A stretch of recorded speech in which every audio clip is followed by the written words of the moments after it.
Namaskar. Modi government is completing 12 years. During those 12 years, we have seen various ups and downs in the Indian economy. We have seen challenges like COVID, we have seen challenges like Russia-Ukraine war, and now the current West Asia crisis. Despite all those things, Indian economy has grown more than 7% during those 12 years. And now the expectation is it will grow at much faster rate. So what kind of role India Inc. has to play in this entire growth journey? To talk about all those things, we have with us Mr. R. Mukundan, President, Confederation of Indian Industry. Mr. Mukundan, thank you very much for joining us from Morocco, and it's a pleasure to have you on the show. Thank you very much, Shishir. Absolutely delighted. My compliments to our Prime Minister, Honorable Prime Minister, and his entire team, and for what has been done. And certainly, we would wish the Team India a great more success going forward. Mr. Mukundan, my first question to you: how do you assess the Indian economy of last 12 years? So I think a lot of positives happened. And if I were to say what are the way I would sort of contextualize what has happened, you've already given the environment. There were challenges like COVID. External environment is very volatile. There's a challenge of AI coming in. What I think we have achieved is to have a more frictionless economy. There is less friction. And I'll explain what I mean by that. The whole digital payment, Jan Dhan, Jam Trinity, if you really look at it, it has reduced the friction in the economy. Also, the GST, for example, it's a landmark reform. It has ensured that, again, the friction in transaction of goods. If you recall, in the past, trucks would be waiting at state borders for hours. Today, actually, you can reach any part of India and has reduced logistic costs. I think the first F which they have achieved is to get to more frictionless economy. Second, I think what India has done is to use force multiplier, multiple force multiplier, and I'll give you examples. One is, for example, if you look at the way we have handled the PLI scheme, the defense exports, for example, 33%, 33 times from what it was at the beginning. So it's not a small feat to start from where we are, and we are 33 times. People don't talk about it. And from a net importer, I think we are also now a good exporter of the defense equipment. Mobile phone, for example, has grown 6 times, mobile assembly. Again, of course, aided by PLI scheme, but these schemes were important. They were thought of at various times.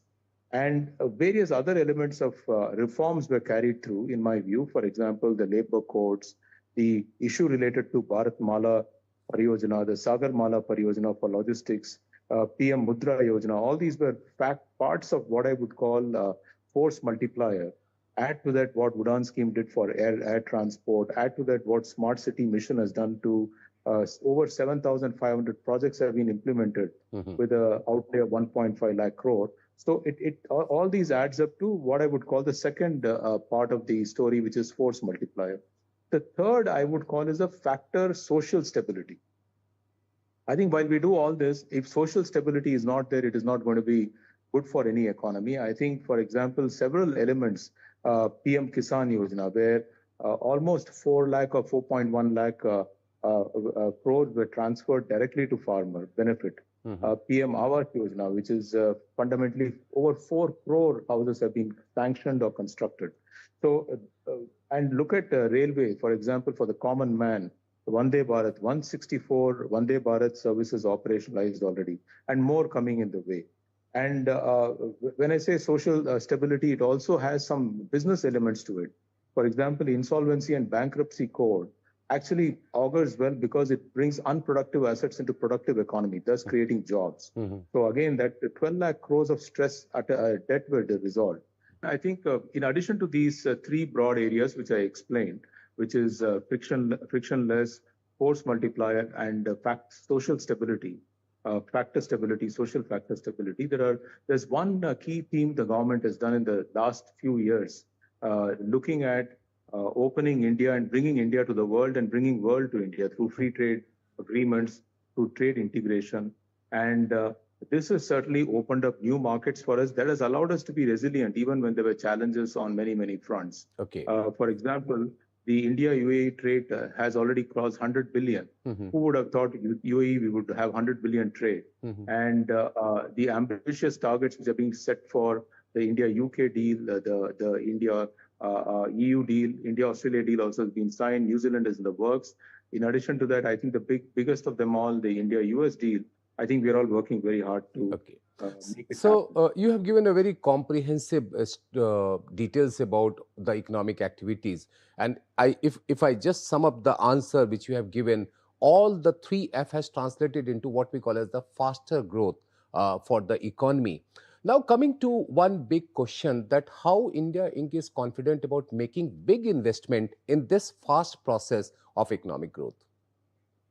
So I certainly think if you look at the data which we have for the last 3 years, Mm-hmm. India Inc. has initially, of course, a lot of the investment, heavy lifting happened from the government side through public investments. But I think the last 3 years, the private investment has certainly picked up. Let me just take an example of steel sector, which I think the largest of the investments are happening in the private sector. I think we are already 220 million ton, and by 2030 we will be 300 million ton. It's a Mm-hmm. massive investment program underway. Many of these investments have actually been cleared 2, 3 years ago, and they're all under implementation. And as you would, if you look at the mobile phone exports, that entire investment has happened in the last 2 years, and we have emerged as the second largest exporter of mobile phones out of this country. We were, I think, down at 10th or so at some point. So Okay. each one of them, I think we've done taken a leap. When I say taken a leap, it is not only the fact that investment is in place, Mm-hmm. the investment is at a scale which is very high, which Okay. means we are no longer investing small, we are investing at a larger scale. Okay. Mr. Mukundan, when we talk about India Inc. is making investment, as you rightly mentioned, that during last 3 years we have seen good growth and also good numbers. One of the big issue from the India Inc. is about the employability. Whenever you ask for people, are they really good for your sector, or are they good for your company or not? Do you see the skilling program which has been introduced by Modi government has been helping you in a big way to getting employable people rather than just the people? I think it's a very important question. I think we can't just say that we need to get people, we need to get employable people. CII itself, I think, runs about 60 odd model career centers. We have running close to about 12 to 14 of this skilling centers as part of the industry. And what we do focus on is to make sure that the people who come out not only have a degree with them, but also in addition to degree are employable in the shop floor or doing the productive work. And that has come through several schemes of the government, including the scheme in terms of making sure that internship program, which is the new one which the government has introduced, where graduates and people who are about to graduate can come and intern with the company, not to get job, but to get the experience of real work life. And that sort of prepares them to go and join the company much easily. So really, this has been added on top of what we used to have in the past, which is apprentice training program and several programs. And I fully agree with you that we have to focus when I say social factor of social inclusion, we need to focus on employability and skilling. But in addition to that, I want to add one more point, Shishir. I think this is about whole startup ecosystem, innovation ecosystem, where we are not just promoting people who are looking for jobs, who are job creators. And I think if you look at the fundamental focus of the government in terms of the Mudra scheme, also the new RDIF program, which has come for innovation, where government is giving grants to startup companies. I think these are all great steps to make sure that we just don't focus on job creation, we also focus on job creators. Okay. Now coming to one of the ambitious program of this government is the PLI schemes in various sectors. If I can remember correctly, it is more than a dozen sectors where we are seeing PLI scheme. Among these sectors, which one you think has given much more than desired, and which one has not given what was expected? Any scheme, Shishir, I think needs to be managed in a way that we identify and we modify and we nuance it as we move, as we implement. I think it can't be a static that we launch. So I think one of the good things with the government has been the engagement with government to sort of make sure that it's relevant for the time and relevant for the task it has to do. At least the way we look at PLI scheme is basically a risk reduction process. It is not about giving subsidy to industry, but when industry does big investments, there are risks associated with it, and different schemes have different industries have different types of risk associated, and government stepping in and ensuring that the risk is taken care of enables entrepreneurs and companies to invest. If you look at one of the big success stories has been electronics, massive growth. If you look at the mobile phone and also electronic exports, which is happening, I think it has really brought us pretty much in the whole element of what I would call as countries to contend with. The other one, which I'm very hopeful will be great success, is semiconductor. I think we cannot depend for chips on another country. Chip sovereignty is as important as energy sovereignty, as important as food sovereignty. We always used to talk about food security and food sovereignty, but I think now the war has made sure that we need to look at energy sovereignty. In addition to that is the data and data processing sovereignty, which is also important because data is the new oil or the future oil, as we call it. Okay, so you talked about these three sectors, but if I talk about the sectors where we still have to see a success of PLI scheme, what kind of changes you think should be done in those sectors to make PLI much more effective in those sectors? And also, please mention about the sectors where the PLI has not given the desired result. So I think if you fundamentally look at the PLI scheme, where, as I mentioned, where we need to add some more improvement, I think we need to focus on what is the element of risk we are not addressing. And I think this would vary from sector to sector. The second piece, which I would also say, which we need to do a lot, work at the center has really happened well. But a lot of work needs to happen at the state level, where the projects are getting implemented. And those delays really create issues for all of us. So where I think there's a PLI scheme, a lot of projects are on the way, and they would probably take shape as we work our way through. For example, if you look at solar cell, I think India cannot continue to just import solar cell from our northern neighbor. We need to have domestic capacity. If you look at the PLI scheme for battery and battery storage, if you look at these are all items where I think the government has initiated the step, but I think we need to do more to ensure that those investments take shape and move forward. Okay, now coming to the infrastructure development, and where we have seen that during last 4 to 5 years, government has made good progress in the terms of capital expenditure. And it is always said that when you are putting money of 1 rupee under the capital expenditure, it gives you a desired result of more than 3 rupees or 4 rupees. But at the same time, it also adds competitiveness to you as an industry. How this infrastructure development has added strength to your competitiveness? So clearly, it's a great point you've raised. See, the point about where India needs to be competitive, in addition to several processes which government is trying to sort of remove the roadblock and engaging with states to be more, improve the ease of doing business, speed of doing business, is the energy cost and logistic cost. I think I did spoke to you about Sagar Mala project and the Bharat Mala project, these two projects which are massive investments in highway and port. Our big bottleneck to grow forward in terms of, I would say, our exports is actually going to be our port capacity, is going to be our road logistic capacity. You just have to go in the highway between Baroda and Dahej to know that the 6-lane highway is now looking completely packed. Who would have thought, when it was constructed, there'll be so much traffic on that. We probably need 2 or 3 more lanes in those highways. So in India, we fundamentally need to continue to invest in infrastructure. We need to continue to be more competitive. We had done a study between India and China. There's approximately 6% more competitiveness they have got in logistics and 6% in energy. Both if we can get addressed, we will be truly competitive vis-a-vis vis-a-vis our northern neighbor, who is our only big competitor in manufacturing. Okay. Now, coming to the investment part from the foreign people, foreign investors, you talk to a lot of foreign investors. What kind of sense you are getting from them about investing in India? So I think they are very excited. India is a large market. India is also one of the fastest growing markets. So they would want to come here.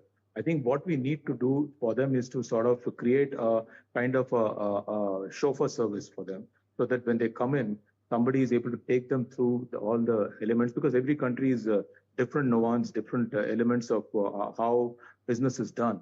I think that is something government is beginning to do. For example, creating key account managers who do end to end. Some states have done very well. For example, Tamil Nadu has got guidance, which does a lot of work in terms of engaging with investors to make sure their journey inside is. Gujarat has done exceedingly well in making sure the similar index B, as they call it, I think has been working very, very sure, working closely with investors. All states have to do this. If you look at the bulk of the foreign investment, bulk of the investments, they are going to the states which have made their environment more investor friendly. Have created structures to address investors so that the speed with which you can execute a project is enhanced.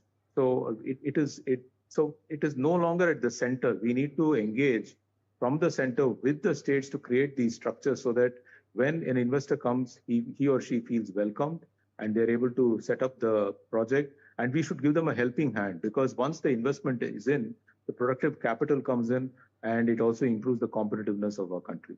But one thing we have seen that we have a good gross FDI number. If I go by the FY26 number, it is around $95 billion. But net number is just less than $7 billion. What more to be done? I mean, you talked about the coordination and the better coordination between state government and the central government. But apart from this, what more can be done to have the net FDI at this higher level? Yeah, so I think this piece about the gross FDI is the right metric to measure because that is the money coming in. And when investors want to have made enough returns, they take the money out. At that time, we cannot say don't take the money out. Sometimes you get the net FDI number, which is very challenging. But I think as companies, sort of more companies come after this wave is over, I think the next wave will come a little bit later. So clearly, I think this is going to be a cyclical process, and we need to make sure. See, putting restrictions on outward only will send a very negative signal. I think government has been extremely measured. I think the whole piece about FPI program that they've launched with RBI is the right step to do, and I'm very confident this issue of currency which has been under pressure will get addressed very soon. Also, I think some of the pressures we are facing now because of increased pressure on foreign exchange due to the higher energy cost and the fact that there is a West Asia crisis, these will get resolved. I think these are short-term issues, and I think we need to address them with short-term measures which take us through that period of difficulty. And then once we come out of that, I think we should then set the road right. One big question is about the job numbers. I mean, we have some numbers are really good, but also people are saying that one, we are not creating enough job. How do you see that? And two, when we talk about the AI, people are saying that AI will take away more jobs. What do you have to say on these two counts, sir? So I'll come to AI later. I think jobs are created. We need to focus on manufacturing. I think our service sector is doing well. We need to sort of ensure that our service sector is supported. But I think the resilience of job will be in manufacturing. So all the things we spoke about in terms of FDI, in terms of capital investment, ease of doing business, these are things we should continue to do. These are sensible things. I think jobs will happen. And states like Tamil Nadu and Gujarat have created massive number of jobs, but it is not uniform. It is not uniform across India, and I think that is the problem we face. That how do we spread it to other states which are yet to catch up? In terms of AI, I think certainly it is going to be a force multiplier. India is going to, while temporarily people will adjust. I think if we focus on upskilling people with AI, if we focus on people to enable them with AI, I can only tell you that when we had this AI summit in Delhi, my NGO was in Delhi, and these self-help groups are actually using Gemini for their work. Can you believe that self-help groups using Gemini AI for their work? And I was not aware of it, so I asked them, and they said नहीं जो काम पहले आधा घंटे में अभी जल्दी हो जाता है, इसमें क्यों नहीं यूज करें हम लोग? So if village women are using it and they are not afraid to do it, and these are from Gujarat, our state, so I really think it should be seen as a force multiplier enabler. And after all, we want to make India competitive. We have to embrace AI in a way that it reduces the cost for our goods. It allows us to export. It allows us to integrate. And certainly, I think a lot of people need to be trained. And I think government also is thinking of schemes by which they can. This AI summit was about exposing Indians to what AI can do. Otherwise, what happens is that you read in the press and you get kya hoga. I think once people came for that AI summit, they realized the power of AI, what it can do to people in making their life better. Okay. So the last element I didn't speak about, which is basically ease of living, ease of common man living. When you take that as a metric, I think AI has a lot to offer. When you talk about education, when you talk about healthcare, we don't have enough doctors. I mean, how quickly can we open more and more AIMS? We are opening a lot of them, but even then we have shortage of doctors to take care of our population.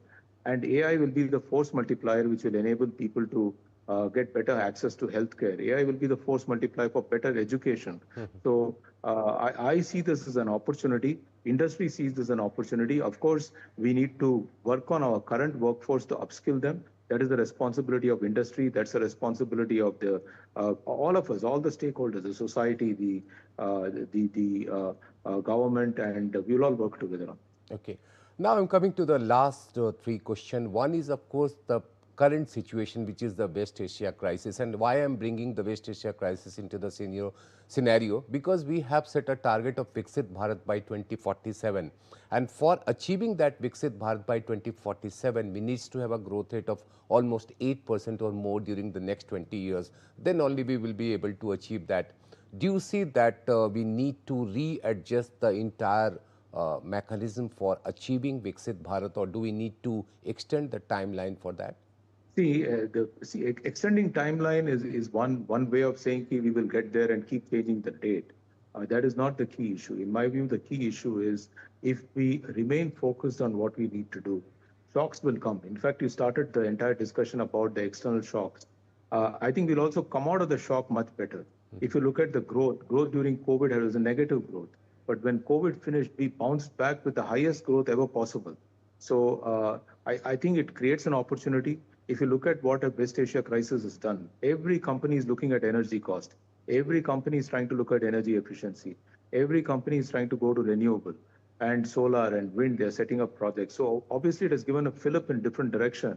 And rather than change the date or change our ambition, I think we should work towards putting the systems in process. And if I were to say, where is one big shift we need shift in some of the states to embrace system and process which other states have done. I go back to again saying a lot of heavy lifting needs now to be done at the states and districts. We can't be, India is too vast, too big, and while center has shown the way, the states have to follow. Okay. But one of the big concern at this moment is the depreciation of rupee, and there are a lot of commentaries going on. What is your sense? Should we just focus on controlling the rupee within 95 or 94, or should we just see that 100? Because many of the people say 100 is what? It's just a number. See, I think I'm not a specialist in this area, so I don't want to go there. I think RBI has done an excellent job, not just now, but also when the previous RBI governor, Mr. Shaktikanta Das, was there, and this being done even today. I think all the good work has happened. We've had a terrific history of excellent RBI governors. Let them do the management of rupee. I think let's leave it to experts rather than I come and give a view. I certainly think that it does make exports more competitive. It also makes sure that local production is encouraged. So there are positives of currency, but also there are it increases cost structure for many of us because energy is imported. But as a basket of imports, energy is no longer a big basket, so it is not a big threat. I think we should, rather than focus on rupee, we should focus on things which make us more competitive. Mr. Mukundan, my final question to you is about that. What are the three immediate policy measures, or what are the three big reforms which you think that the government should take immediately? Immediately, I don't want to get into this peacekeep, what we should not do. I think, again, I say that the government has decriminalized a lot of policies and made life easy for business people. But I think we must continue that journey. We must continue the journey not just in terms of ease of doing business. We now need to say speed of doing business. Can decision be taken in one day, in 24 hours? And people are looking at faster execution. People want the plant up in 11 months, not in 22 months. So these are the challenging outcomes which we need to work on. And cost of doing business is important. So these two are what I would say, continue to focus, continue to work on them. Then the one piece I would add, GST, when it was implemented, it was a landmark reform, not because of what it did.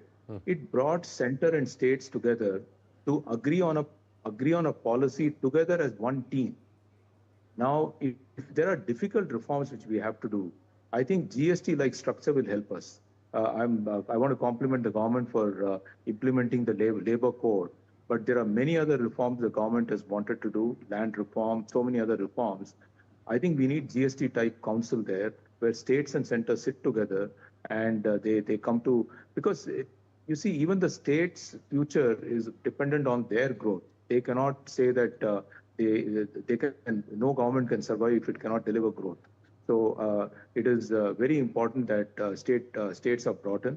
And I think something like a GST council type arrangement for some of the reforms which need to come in future, I think would be a welcome step, where there's a greater consultation and a very focused work which happens. Okay. Mr. Mukundan, thank you very much for talking to Doordarshan. Have a pleasant and productive stay in Morocco and have a better, safe flight to India. Thank you very much.